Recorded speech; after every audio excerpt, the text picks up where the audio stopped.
Good morning, Belen. I'm Stephen Kayas. And I'm Gabriel Tozo. Welcome to this edition of WBLN for February 17th, 2016. The Belen Varsity soccer team are state champions. This weekend was a memorable and historic weekend for the Belen Jesuit athletic program.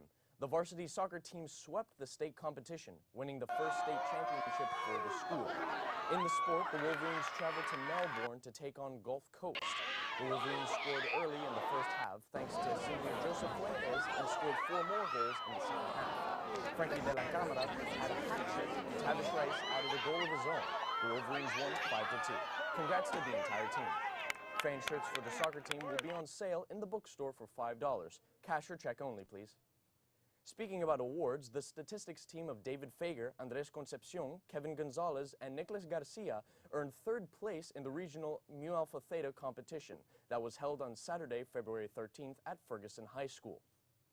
In other math news, the American Mathematics competition tests will take place today after school in room G214. Expect to be there until 5 p.m. and bring number 2 pencils and erasers. No calculators, cell phones, or smartwatches are allowed. High school students are invited to participate in this challenging nationwide math competition. Last week, sophomores and juniors took part in the Kairos retreat from Kairos, which means the opportune moment or the Lord's time. Is a Roman Catholic retreat program for high school and college students were led through several discussions about finding their place in the world as followers of Christ. Kairos was a great experience for me. I definitely recommend other people to go because it was really fun. And it was a way for you to get closer to God as well as your classmates. I had a unique experience as a peer minister, and I found it super rewarding to be able to get closer to your classmates with God as well. If you're a sophomore or junior and are interested in Kairos retreat, please see Dr. Chino in the campus ministry office. Today, the College Counseling Department will be hosting a Midwest College tour for all interested students in 9th, 10th, and 11th grade. The tour will take place from 9:35 a.m. to 10:05 a.m. in the Coscuela dining room. On Thursday, they will also be hosting a Jesuit Colleges tour, which will be visiting the school. This is only for juniors and will take place at 1:20 a.m. to 12:15 a.m. in the gym. Registration for the 2016 Belen Youth Mission Trip to the Dominican Republic is now open. The mission trip is only open to Belen Jesuit juniors and seniors and alumni. Only 100 participants will be selected. In other news, Supreme Court Justice Antonin Scalia has died. A government official said he passed away in his sleep during a hunting trip in Texas. The 79-year-old man was a leading conservative voice on the High Court. But Scalia was also known for the things he did off the bench. With more on the story, here's Alejandro Guerrero. I, Antonin Scalia, do solemnly swear. The first Italian-American to sit on the nation's highest court, Justice Antonin Scalia, was a conservative in thought, but not in personality. Antonin Gregory Scalia was raised in the Elmhurst neighborhood of New York City, the only child of a Sicilian-born college professor and a schoolteacher mother. They instilled in the precocious child a love of words and debate. It was something of a greasy grind, I have to say. I studied real hard. He was a top student at public and private Catholic schools in the city. Scalia's interest in law began in college, and so too an interest in Maureen McCarthy, whom he later married and had 9 children with. His exuberant embrace of conservatism attracted the attention of Republicans, and President Reagan ultimately named the 50-year-old federal judge to the High Court in 1986. There, he quickly developed a reputation as a reliable conservative, and his own style helped liven the public face of the High Court. Some of the other justices, including the justices who were already on the court and had been on the court for a while, were kind of, well, you know, if the new guy gets to ask all these questions, I'm gonna sort of step up and ask some questions too. On abortion, the death penalty, affirmative action, homosexual rights, Scalia clashed early and often with more moderate or left-leaning benchmates. If he was trying to get anybody to sign an opinion, it was harder when he would use more combative language. But, you know, as much as they would say, you know, I'd like to strangle Nino, he was still theirs in many ways. And those dissents helped him hone a creative, some said often cruel streak in his writings, becoming a master stylist. He once referred to the Junior Varsity Congress. He quoted Cole Porter, Shakespeare, and Sesame Street songs. Off the bench came admiration from young conservatives who wrote books and created websites in tribute. But controversy too followed. A hunting trip with Vice President Cheney. At the same time, the court was considering a lawsuit against the number 2 over access to privileged documents. A Sicilian gesture some interpreted as obscene, and captured by a Boston newspaper, he called it dismissive in nature. Justice Scalia, a man both respected and dismissed, feared and celebrated. He remembered in many ways, certainly as this larger-than-life figure, larger-than-bench figure, someone who embraced both the law and a life beyond the court. A judge with street smarts and a well-calculated conservative view of the law and its limits on society. I'm not driven. I enjoy what I'm doing. As soon as I no longer enjoy it, I am out of there. Thank you, Alejandro.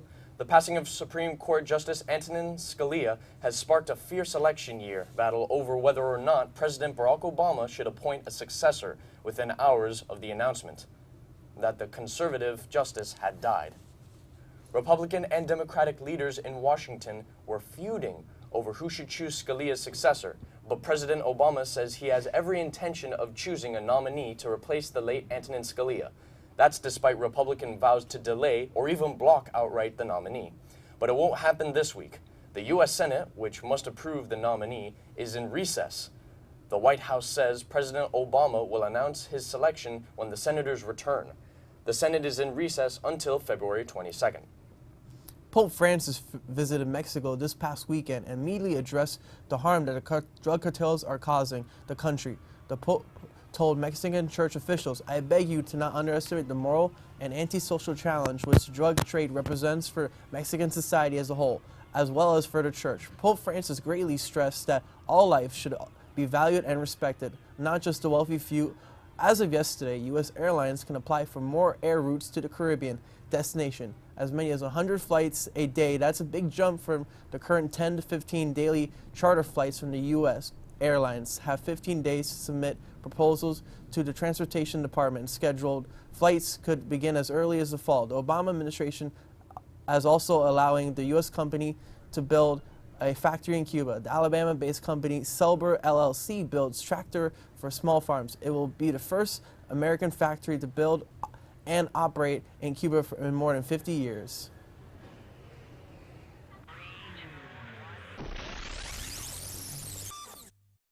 Now let's check out your scoop for today.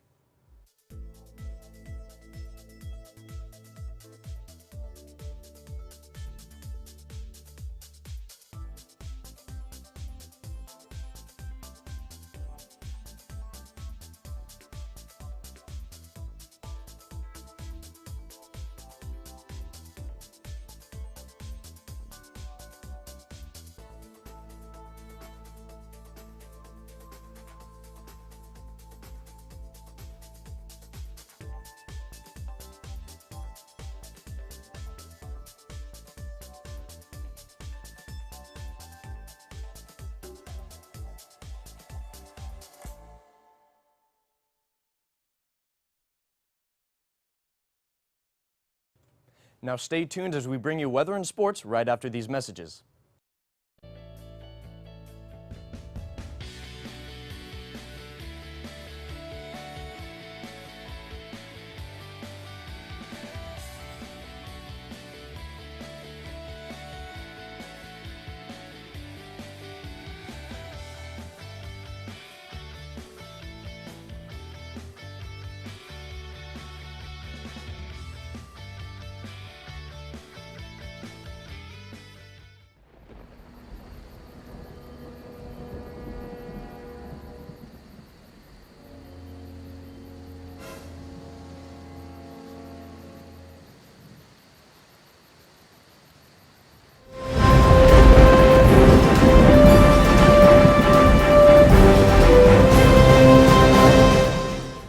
Guys, today looks like it's going to be a much nicer day than yesterday, as all the rain from yesterday has cleared up and moved on. So let's take a look at today's map. Like I said before, the rain has gone away, so today should be a beautiful day with a couple clouds, but there should not be any showers today. Let's take a look at today's highs and lows. Today we have a high of 79 with a low of 59, humidity at around 52%, Winds coming in from the north at 8 miles an hour. A couple clouds in the sky, but no chance of precipitation. Let's take a look at the next 3 days. Tomorrow there should be a high of 79 with a low of 59. Friday, a high of 72 and a low of 64. And Saturday, a high of 74 and a low of 64, all with no chances of rain. That's all for weather. Now to Frankie with the sports.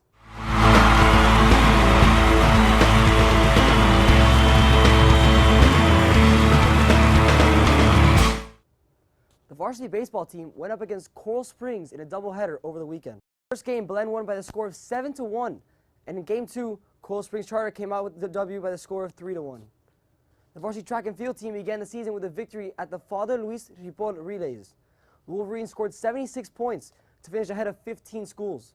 Belen took first place in the distance medley relay with George Gomez, Daniel Mejia, Bruno Zayas, and Joshua Collins. The shuttle relay with Daniel Mejia, Eric Labrador, Connor Yurkin, and Gabriel Abril, and the high jump with Don Cheney, Eric Labrador, and Luciano Bertocci. Congratulations to Don Cheney as he set a new middle school record in the high jump with a 6-foot jump. He bested the previous mark by 5'10", set by Robert Zaldivar in 1998. The varsity lacrosse team defeated state powerhouse and fellow brother school Tampa Jesuit over the weekend. Leading scorers were Gabriel Garcia and Dieter Prusing, each scoring 3 goals. A solid Belen defense only allowed 33 shots, and Matthew Salas made 10 saves. The varsity lacrosse team also played yesterday against St. Brendan, winning by the score of 25-3. The junior varsity lacrosse team will host Ransom at 4 p.m. The varsity crew team did an outstanding job in the competition held at Melbourne this past weekend. Belen finished with a gold and bronze medal in the competition.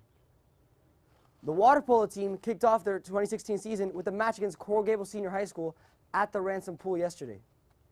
The Wolverines went up quick in the first quarter, leading the Cavaliers to 5-0 win. Going to the second half, not much changed, and the Wolverines were up to 10-5. The Wolverines held on, winning 16-9. The team looks to have a repeat of last year's state championship run. The varsity water polo team plays Hialeah at Melander Park. The varsity tennis team plays Dr. Charter at Mission Park. The middle school gold soccer team will host St. Louis at 3:45 p.m. That's all for sports. Now back to you guys at the desk. Thank you, Frankie. Because Lent is the time to prepare for the passion, death, and resurrection of our Lord, we want to invite everyone to participate in the traditional Lenten practice of accompanying our Lord on his way to Calvary. Beginning this Friday and every Friday during Lent, we will be reflecting on the Stations of the Cross in the Garrido Plaza, or the central patio. This will happen during homeroom. Please come out and witness your faith by participating in this Lenten activity. Everyone is invited.